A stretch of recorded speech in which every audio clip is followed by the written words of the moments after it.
जय माता दी मित्रों, आपका मैं बहुत बहुत स्वागत करती हूँ अपने चैनल मेरी प्यारी कालका माँ में। मित्रों, आज जिस विषय पर हम बात करने वाले हैं वो है सावन मास में हम भोले बाबा को कैसे प्रसन्न कर सकते हैं, किन उपायों को हम अपनाकर बाबा की प्रसन्नता को प्राप्त कर सकते हैं, और यदि हम उनकी सेवा में लगे हैं, उनकी पूजा आराधना हम कर रहे हैं, तो किन संकेतों के द्वारा हम जान सकते हैं कि बाबा हम पर प्रसन्न हैं। सावन का महीना बहुत ही पवित्र माना जाता है। ये कहा जाता है कि ये महीना तो भोले बाबा का ही है, और कथाओं के अनुसार इस समय में भगवान विष्णु जो योग माया के द्वारा निद्रा में चले जाते हैं और देव उठनी तक निद्रा में ही रहते हैं, और उस पर्व पर, देव उठनी पर्व पर नारायण को जगाया जाता है। तो इस समय पर सब प्रकार से पालनकर्ता भगवान शिव ही होते हैं। ये निद्रा 4 मास तक की होती है, और इसी के अंतर्गत सावन का महीना भी आता है। इस महीने सभी शिव भक्त या अन्य भी शिव की तरह तरह से पूजा करते हैं, उनकी उपासना करते हैं और उनको प्रसन्न करने का प्रयास करते हैं। भगवान शिव जो बहुत ही सरलता से प्रसन्न हो जाने वाले ईश्वर हैं, और बहुत सरल ही इनकी विधि है। इनकी पूजा का ज़्यादा विधि विधान नहीं है। जो सच्चे भाव से एक लोटा जल भी यदि इनको अर्पण कर दे तो ये प्रसन्न हो जाते हैं। देखिए, कुछ सावन में कुछ साधक मंत्र भी उठाते हैं, साधना करते हैं और अपना कोई नियम बनाते हैं पूजा का, जो उन्हें भगवान शिव की प्रसन्नता प्राप्त हो। तो जब वे भगवान शिव की उपासना में लगे होते हैं, उनके पूजा पाठ में लगे होते हैं, उनके मंत्रों में लगे होते हैं, तो कुछ ऐसे संकेत उन्हें प्राप्त होते हैं जो भगवान शिव की प्रसन्नता को दिखाते हैं। तो वे संकेत क्या हैं? देखिए मित्रों, सबसे ज़्यादा संकेत जो प्राप्त होते हैं वो स्वप्न के द्वारा होते हैं, क्योंकि ईश्वर प्रत्यक्ष रूप से सामने नहीं आते, तो वे स्वप्न के माध्यम से ही अपनी प्रसन्नता या उन्हें कोई संदेश देना होता है, स्वप्न में ही या स्वप्न के माध्यम से ही दिखाते हैं। तो यदि सावन मास में आपको भोले बाबा से संबंधित सपने दिखाई देते हैं, तो उनमें जैसे कि सर्प आपको स्वप्न में दिखाई देता है, ये सर्प आपको फन फैलाए दिखाई देता है, या फिर ये शिवलिंग पर आपको दिखाई देता है, तो अलग अलग प्रकार से आपको सर्प के दर्शन होते हैं, सांप के दर्शन होते हैं, क्योंकि भोले बाबा सर्प को अपने गले में धारण करते हैं।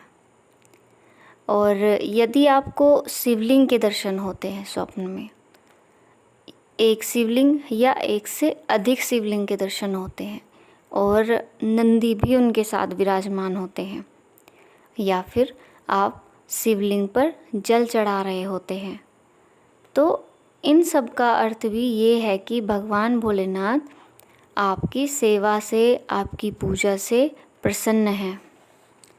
और मित्रों, आपके घर में यदि सावन मास में कोई भिक्षा मांगने आते हैं, वो भी नंदी के साथ, तो ये बहुत ही शुभ संकेत है।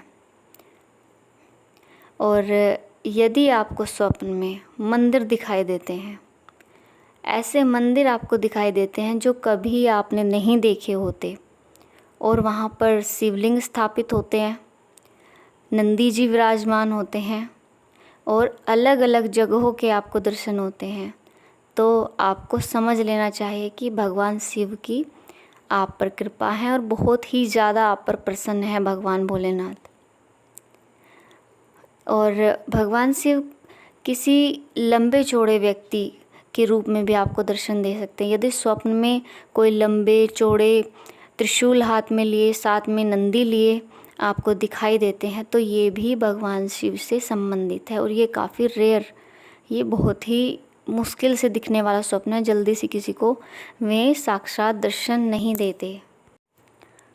और यदि आपको स्वप्न में बेलपत्र दिखाई दे, बेल के पेड़, बेलपत्र या बेलपत्र शिव पर अर्पित किए जा रहे हैं, या शिवलिंग और बेलपत्र इकट्ठे आपको दिखाई देते हैं, या आप ही समर्पित कर रहे हैं, तो ये भी काफ़ी शुभ स्वप्न है और भगवान की कृपा का स्वप्न है। भगवान भोलेनाथ आपकी सेवा से प्रसन्न हैं। और यदि स्वप्न में आप शिवलिंग का चंदन से लेप कर रहे हैं, उन्हें लेप लगाते हैं, पंचामृत से आप उन्हें नहला रहे होते हैं, तो ये भी बाबा की प्रसन्नता का स्वप्न है।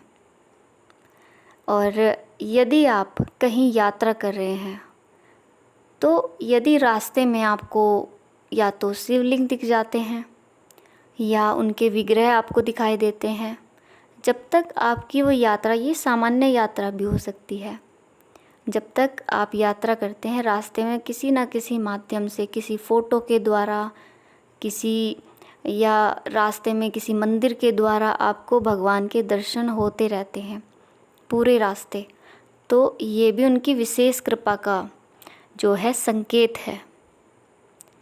और मित्रों, यदि सावन मास में आपको माता गंगा के स्वप्न में दर्शन होते हैं, उनकी लहरें दिखाई देती हैं, या माता गंगा शांत स्वभाव में बहती दिखाई देती हैं, या रुद्राक्ष के आपको दर्शन होते हैं, या डमरू के, त्रिशूल के आपको दर्शन होते हैं, तो ये भी भगवान शिव की कृपा के ही संकेत हैं।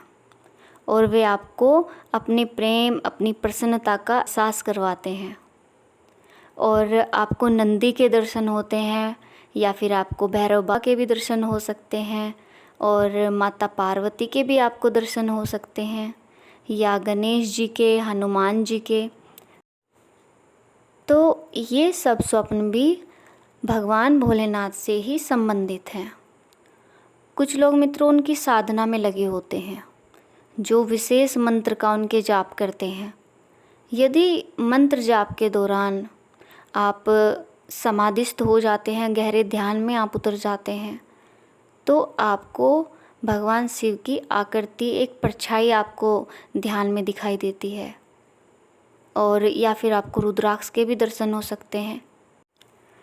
और मित्रों, ये तभी होता है जब आप लंबे समय से जाप कर रहे होते हैं, ध्यान कर रहे होते हैं। यदि आपने अभी अभी प्रारंभ किया है तो शायद ये अनुभव आपको ना हो सके, लेकिन जैसे जैसे आप के जाप बढ़ेंगे, अनुभव आपके बढ़ते जाएंगे।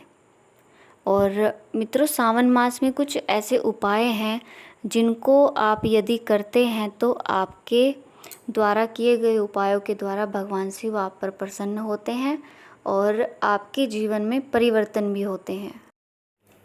यदि इस सावन मास में आप अपने वैवाहिक जीवन से संबंधित कोई उपाय करना चाहते हैं, आप अपने रिलेशन हस्बैंड वाइफ के अच्छे रखना चाहते हैं, तो आप एक उपाय कर सकते हैं जिसमें आपको एक गुलाब का पुष्प लेना होगा, मंदिर में शिवलिंग पर आपको उसको अर्पित करना होगा, और भोले बाबा से आपको प्रार्थना करनी होगी अपने सुखी वैवाहिक जीवन के लिए। और उसी पुष्प को उठाकर आपको माता भगवती के चरणों में अर्पित करना होगा, और माँ से भी आपको ये ही प्रार्थना करनी है। तो माता भगवती और बाबा भोलेनाथ, शिव और शक्ति का आपको आशीर्वाद मिलेगा। मित्रों, त्रिपुंड का एक अपना बहुत महत्व बताया गया है शिव पुराण में, एक विशेष स्थान है उसका। जिन व्यक्तियों को क्रोध बहुत आता है, यदि श्रावण मास में वे त्रिपुंड धारण करें तो भगवान शिव की उन पर कृपा होगी और उन्हें क्रोध भी इतना नहीं आएगा। भगवान शिव को बेलपत्र अति प्रिय है। यदि आप बेलपत्र अर्पित करें भगवान भोलेनाथ को और उनका जलाभिषेक करें, तो भगवान शिव की आप पर कृपा होगी और उनकी प्रसन्नता आपको प्राप्त होगी। श्रावण मास में आप भगवान भोलेनाथ के वैदिक मंत्रों का भी जाप कर सकते हैं। शिव पुराण में काफ़ी विशेषता इनकी बताई गई है, जैसे पंचाक्षर मंत्र ओम नमः शिवाय, महामृत्युंजय मंत्र। यदि इन मंत्रों का आप जाप करते हैं तो भगवान शिव आप पर प्रसन्न होते हैं। और बाबा भोलेनाथ को आप पंचामृत से स्नान करवाएं, चंदन से उनको स्नान करवाएं, तो इन सब के द्वारा भी आप भगवान भोलेनाथ की प्रसन्नता को प्राप्त कर सकते हैं और बाबा आप पर प्रसन्न होते हैं। तो मित्रों, इन सब के द्वारा हम बाबा भोलेनाथ को प्रसन्न कर सकते हैं और उनकी कृपा प्राप्त कर सकते हैं। तो मित्रों, आपको ये जानकारी कैसी लगी? आशा करती हूँ आपको अच्छी लगी होगी। अगर आप मेरे चैनल पर नए हैं तो प्लीज़ मेरे चैनल को सब्सक्राइब करें और वीडियो को लाइक करें। मिलती हूँ आपसे एक नए विषय के साथ अपनी अगली वीडियो में। तब तक के लिए जय माता दी, हर हर महादेव।